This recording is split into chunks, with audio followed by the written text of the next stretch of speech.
Hey, what's up guys? I am Pratima and today I will be discussing the Realme 8i, the successor to last year's Realme 7i and the cheapest member of the Realme 8 series.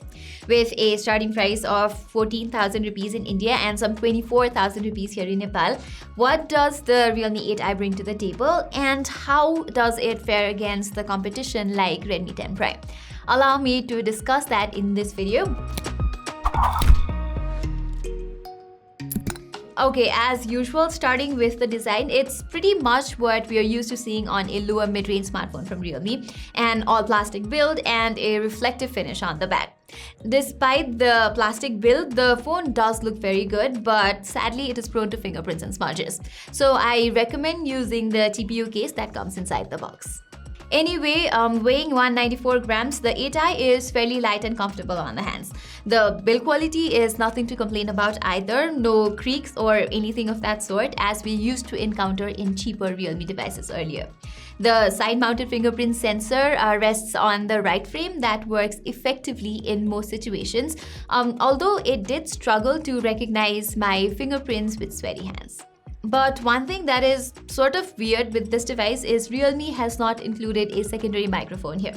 I know it's a minor detail, but it does play a role in noise cancellation for clearer calls, so I expect companies not to skimp on such basic features.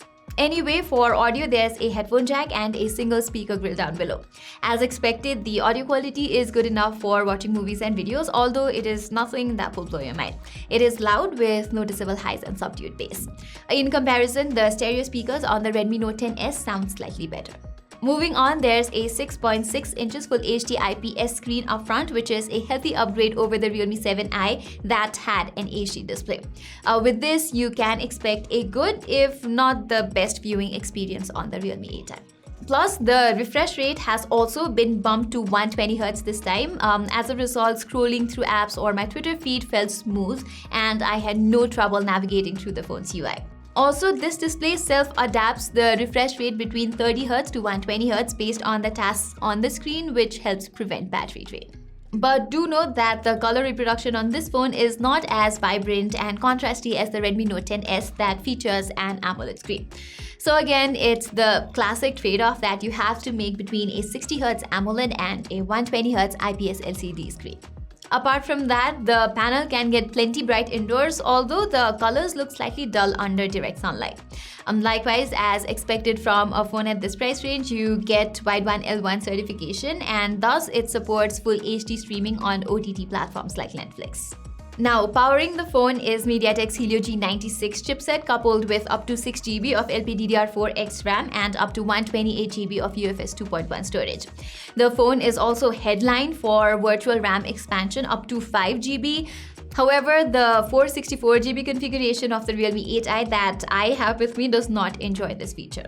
Honestly, if Realme actually thought virtual RAM is of any use to its customers, wouldn't it make more sense if it were available on the lower 4GB RAM variant instead of the one with already a spacious amount of RAM?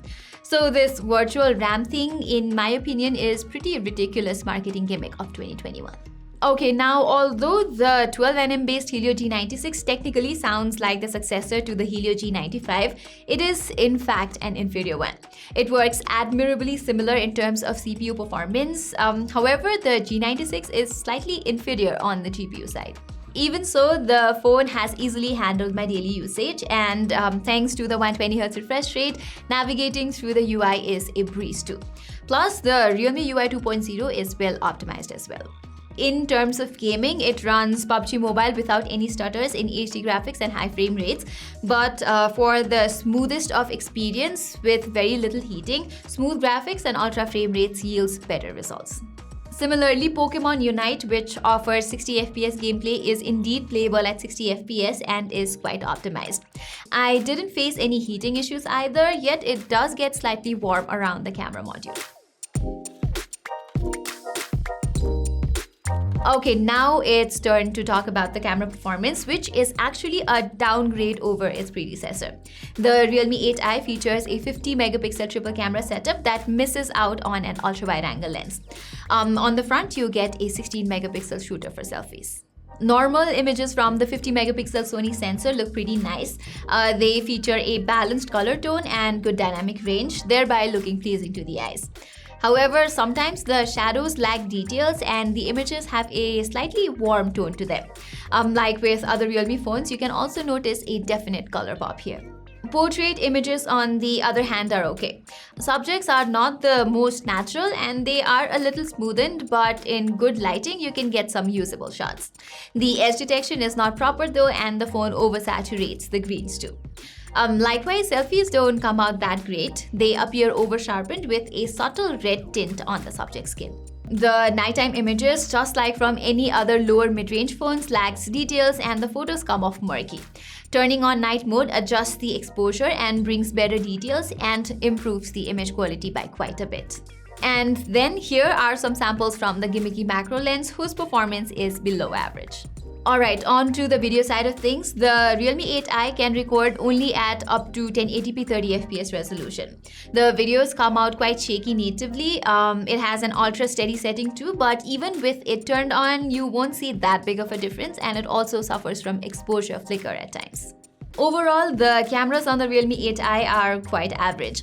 So if you're looking for better cameras in the same price range, I would suggest you go for the Galaxy M32 or Realme's own Realme 8. Finally, talking about the battery life from the 5000 mAh cell, it's pretty good, I must say. With my regular usage, that includes hours of social media, video streaming, a few gaming sessions, clicking photos, etc., it managed to give around 6 to 7 hours of screen on time.